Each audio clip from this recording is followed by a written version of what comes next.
An Ember. Small place, wood bar, low lighting, blues playing every night. I started going there mostly out of habit.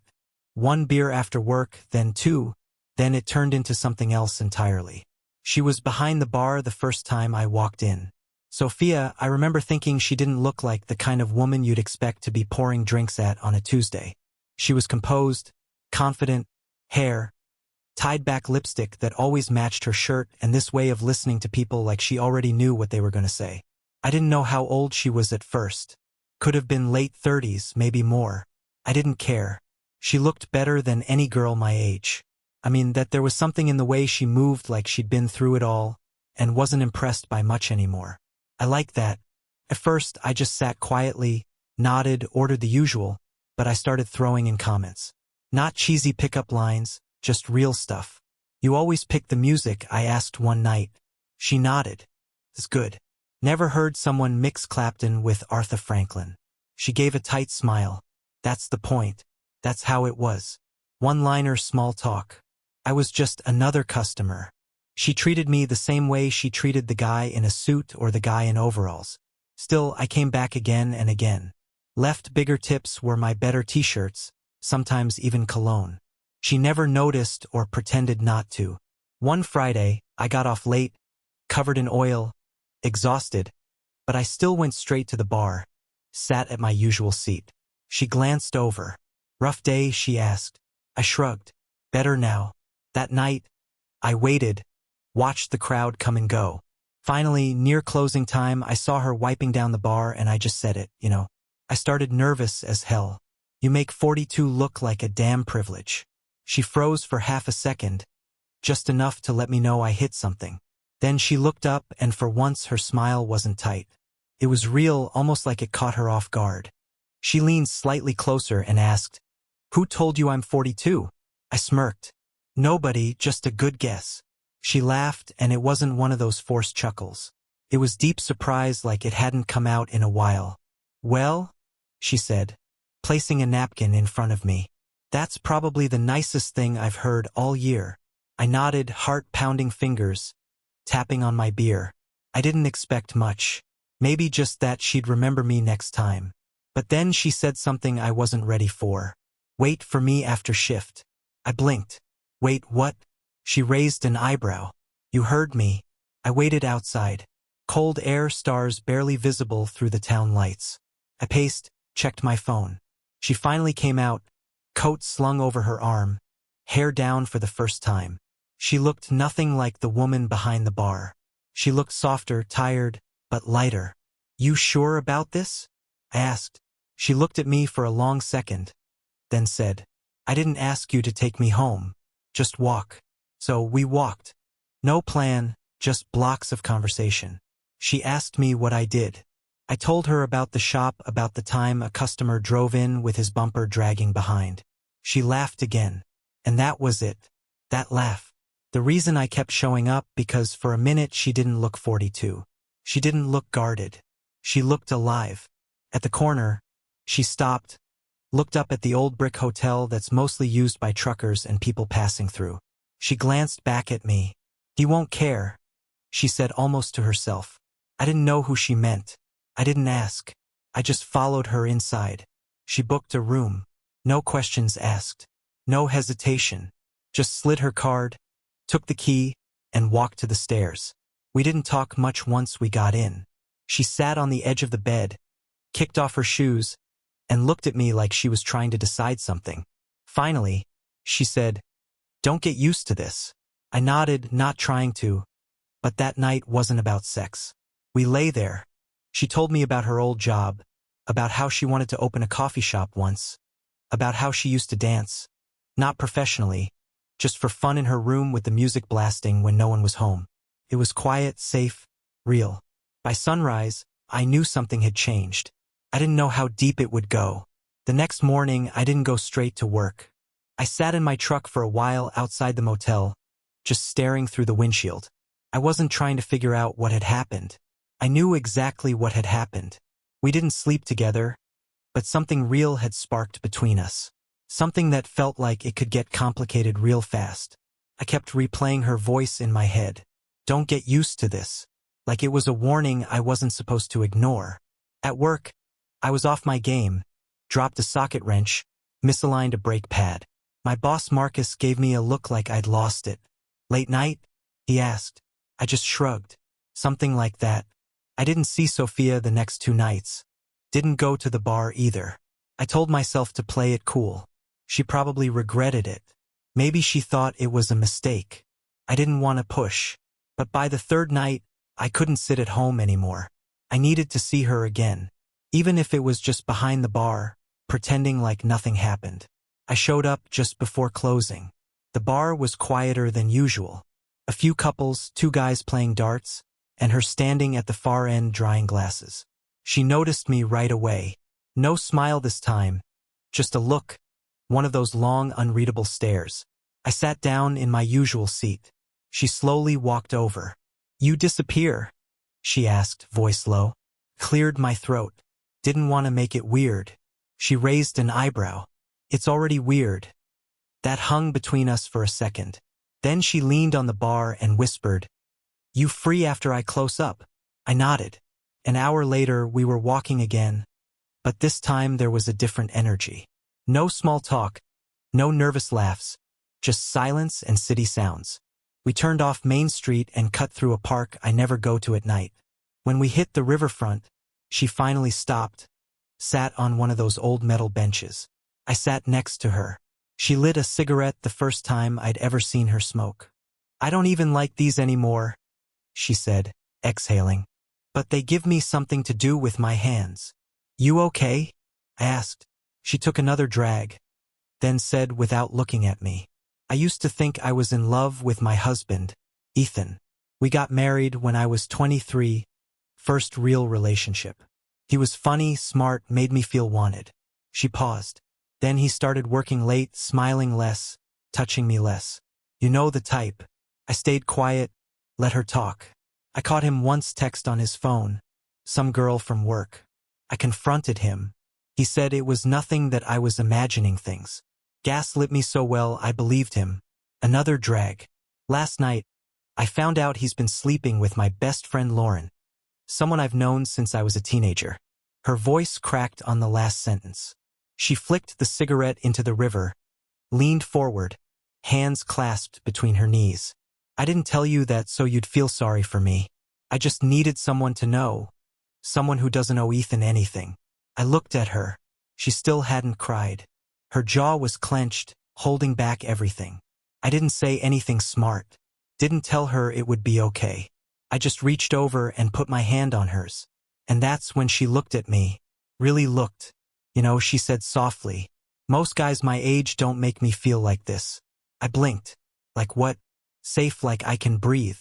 I swallowed hard. "Then keep breathing." She laughed one short, surprised. Then slowly she leaned in and kissed me. It wasn't rushed, wasn't desperate. It was honest. We stood up, didn't say much, and just walked. This time, she didn't take us to the motel. She took us somewhere different. An old antique shop she said her friend owned closed for renovations. She had the key. Said she was watching the place while they were out of town. Inside, the lights were soft, warm. The room smelled like old books and worn leather. There was a vintage couch in the back. She pulled me down beside her. We didn't do much. Just sat her head on my shoulder, our fingers intertwined. "I don't know what this is," she said. I nodded. "Me neither, but I don't want to stop it yet." "Then don't." And we didn't. That night, we talked about music, food, places she dreamed of visiting. She told me she always wanted to live by the ocean but stayed because of Ethan's job. I told her I never left town because I was scared of starting over. We fell asleep on that couch, her wrapped in my hoodie, my arm draped over her waist. In the morning, we left through the back so no one would see. As she was locking the door, she looked back at me and said, "Whatever this is, Alex, let's just keep it simple." "Simple?" I asked. She smiled, sad and tired. "No promises, no pressure just now." And in that moment, I was okay with that. The next week felt like a blur. Every day I worked like usual, oil changes, brake jobs, worn tires, but my mind was always somewhere else, or rather with someone else, Sophia. We didn't talk it every day, but when we did, it felt like I had known her for years. She wasn't just some fling or a fantasy. She was her own universe, why I couldn't stop orbiting.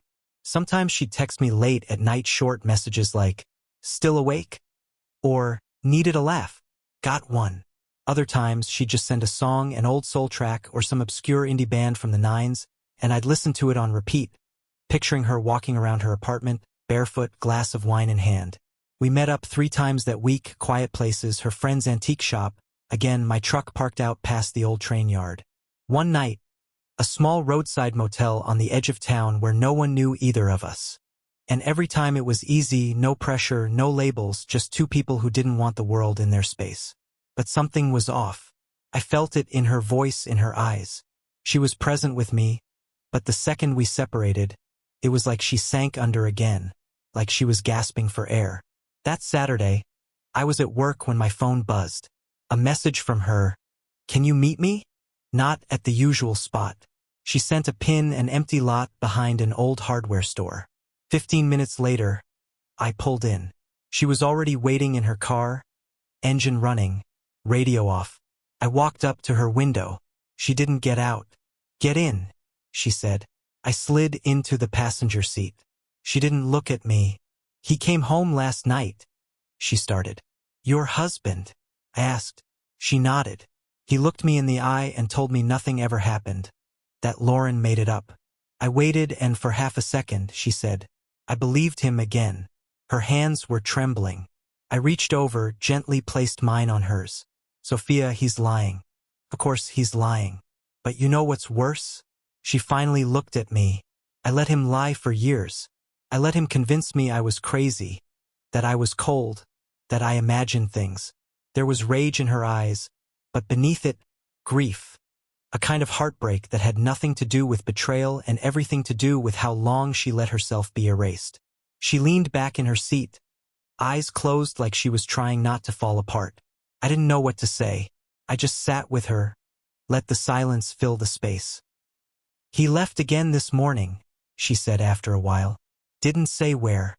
Didn't say when he'd be back." "Are you safe?" I asked. She nodded. "He's never hit me, Alex. But sometimes I wish he had.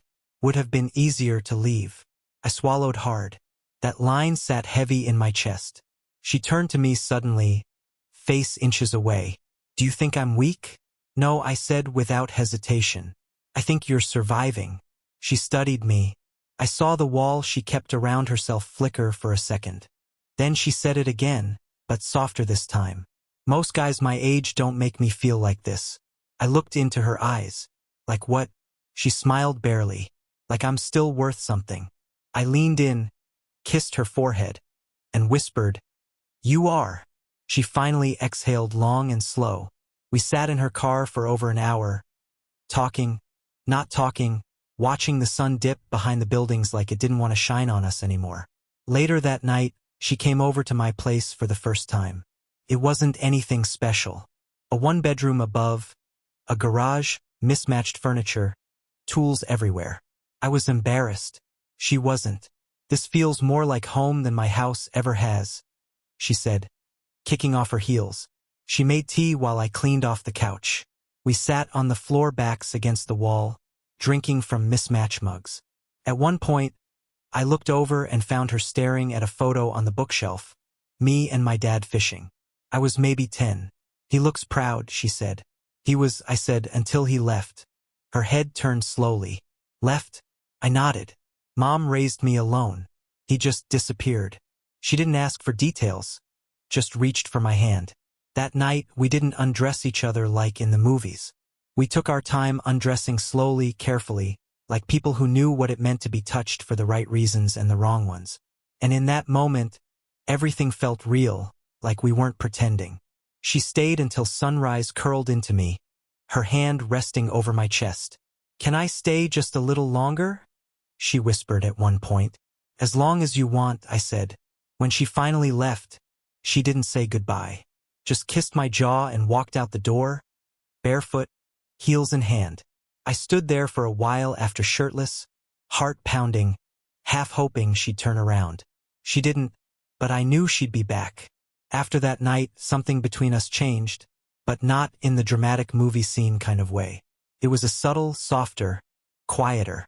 We didn't talk about what we were or what this meant or where it was going. We just kept going. Sophia started coming over more often, never with a bag, never staying more than a night. But she'd show up in her coat, hair down, no makeup. Sometimes she'd bring takeout. Other times she'd cook in my tiny kitchen, barefoot, humming to herself while the sauce simmered. I never told her, but I lived for those nights. We developed a rhythm. She'd text me late, always after her shift, and I'd open the door before she even knocked. We didn't do anything loud or reckless. We'd sit on the floor, drink cheap wine, play music from my old Bluetooth speaker. She liked vinyl, but I didn't own a record player. One night, she brought over a stack of old records anyway. Said they made her feel grounded. We didn't post, didn't follow each other on social media. In a town like ours, one tagged photo could ruin everything. She didn't want Ethan to know. I didn't ask why. I already understood. She wasn't hiding me because she was ashamed. She was hiding me because I was hers and hers alone. Once she invited me to drive with her out of town just for a night.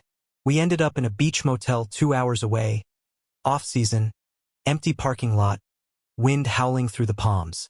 It was the first time I saw her really laugh without holding anything back. She ran along the sand, shoes and hand hair, blowing like she was 17 again. I chased after her, soaked and smiling like an idiot. We ended up under an old pier wrapped in towel salt on her skin. That night in the motel, she told me stories from her 20s about a backpacking trip she never took. A guy she almost married before Ethan. A poem she once wrote and hid under a floorboard in her childhood bedroom. I told her things too about how I almost went to trade school in Ohio. How I once spent a summer fixing up an old motorcycle I never finished. Oh, how I hated the smell of the shop, but loved the satisfaction of a clean engine. She lay with her head on my chest, fingers drawing shapes on my ribs. "You're too good at this," she whispered. "At what?" "At making me feel alive." I wanted to say, "You make me feel the same," but the words stuck in my throat. I wasn't ready for where that would take us. When we got back to town, things picked up pace. She started coming over almost every other night. Sometimes for 2 hours, sometimes until dawn, but always with that same rule, no expectations. We never talked about love, never used the word, but it was in the way she'd leave her earrings on my nightstand. The way I started stocking the fridge with the tea she liked, the way she started wearing one of my hoodies without asking. One night, we were in my truck, parked behind her bar after closing. She was tired, makeup smudged, voice from yelling over music all night.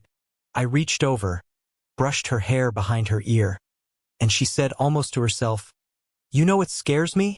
"What?" "I could get used to this." I looked at her. "Would that be so bad?" "Yes," she said, "because people like me don't get endings that don't hurt." We sat in silence for a minute. "I wish you weren't married," I said quietly. She flinched. Not because it was mean, but because it was true. "So do I," she whispered. That night, we went back to the antique shop. She had a spare key so the owners wouldn't mind. We lit candles, played soft jazz from an old speaker in the corner, lay on a vintage rug in the back. She moved like she was learning how to be wanted again. Not used, not tolerated, wanted. Afterward, as we lay tangled in each other, she stared up at the ceiling and said, "I think I used to be someone else." "What do you mean before Ethan?" "Before the years that took everything. I used to dance, right? Dream? You still can." She looked at me. "Alex, you see someone in me that I forgot existed." I didn't answer, just held her tighter. But deep down, I was starting to feel the edge of something like this was all leading somewhere. Good or bad, I didn't know. But it was moving faster than either of us planned. A week later, she didn't show up. No text, no call, just silence. Then the next morning, a message. "I need time to think. I'll be okay." I stared at the screen for a long time. Didn't reply. I didn't go to the bar that night or the next. Instead, I sat in my truck outside the antique shop. Headlights off, engine running, wondering if she'd appear like a ghost from the shadows. She didn't, and for the first time in weeks, the silence felt heavy. I didn't know if it was over. I only knew I wasn't ready for it to be. It had been 9 days. 9 days since Sophia's last message. 9 days since I heard her voice, felt her presence, touched her hand. I checked my phone every morning. Nothing. I didn't go to the bar. Didn't drive past the antique shop. I just worked, ate, slept badly, and waited. I told myself not to text her, to give her space. But the silence wasn't peaceful. It was sharp, full of unspoken things. I started thinking maybe I crossed some line. Maybe she regretted everything. Maybe Ethan found out. Maybe she left without telling me.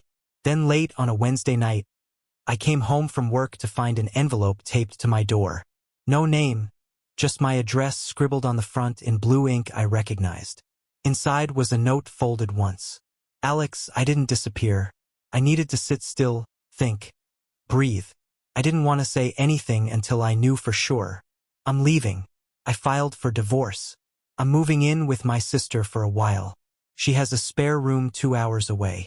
I thought about saying goodbye in person, but I know myself I wouldn't have left. What we had was something I'll never be able to explain to anyone. But I want you to know it mattered. You made me feel like I wasn't fading. Thank you for every night, every moment, every time you saw me when I couldn't see myself. I hope you keep fixing engines and hearts. Yours, S. I read it once, then again, then again. The rest of the night, I just sat on the couch, the letter folded in my hands, the room dark, no music, no noise. I kept hoping she'd text, call, knock. She didn't. 2 days later, I walked into Lark and Ember for the first time in weeks. Someone else was behind the bar, a younger girl.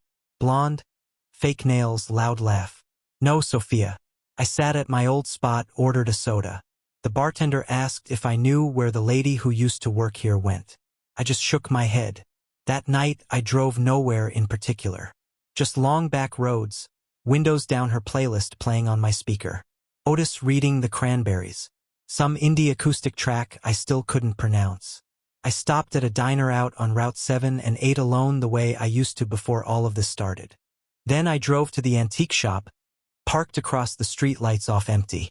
I got out, walked to the door, looked inside. Everything was where it had been. The dusty furniture, the record she left in the corner, while the rug we once lay on like kids hiding from the world. And there, taped on the inside of the glass, was a Polaroid photo. It was us. She must have taken it during one of those late nights, probably using that old instant camera she once joked about. I was smiling, arm around her shoulder. She was leaning into me, eyes closed, like she belonged there. Underneath, written in her handwriting, "Most guys my age don't make me feel like this." I stood there a long time. Later that night, I went home, pulled out my old duffel bag, and found her earrings still sitting in the front pocket. The ones she always forgot, the ones I never reminded her about. I didn't cry. I just lay back in bed, stared at the ceiling, and let the quiet come over me. But it wasn't the same kind of quiet as before. It didn't hurt the same. Felt like peace. I didn't hear from her again. I didn't expect to, but I held on to her letter. I kept that Polaroid. And sometimes when work is slow and the shop radio plays something soft, I think about her, about that winter we didn't plan, about how two mismatched lives found each other for just long enough to matter. She didn't promise me forever. She gave me something rare, a reminder that sometimes the right connection comes at the wrong time and still changes everything. And me. I stayed in Ridgeway, fixed engines, took walks by the river, started sleeping a little better, drinking a little less. But every time I hear Otis reading, I look up and smile, because for a little while, I reminded someone they were still alive. And she did the same for me. Sophia and Alex's story offers a poignant lesson about the transformative power of being truly seen. Life can grind us down, leaving us feeling invisible, as Sophia did in a marriage that eroded her sense of self. Yet in Alex's simple, honest presence, she rediscovered her worth, her dreams, and her capacity to feel alive. This teaches us that the right connection, even if fleeting, can reignite our spark. It's not about grand promises or forever. It's about moments of genuine care that remind us we're not fading. Alex, too, found purpose in making someone else feel valued, showing that giving without expectation can heal both hearts involved. Their story urges us to be present, to listen deeply, and to offer kindness to those who might be silently struggling. It's a reminder that life's most profound impacts often come from quiet, unguarded moments. Moments that don't demand labels, but carry infinite weight. We all have the power to be someone's safe space to help them breathe again, and in doing so, find our own light. What moved you about Sophia and Alex's story? Have you ever had a moment where someone made you feel truly seen? Drop your thoughts in the comments. We'd love to hear from you. If this resonated, please like, subscribe, and hit the bell to join our journey of heartfelt stories. Let's keep discovering what makes life beautiful together.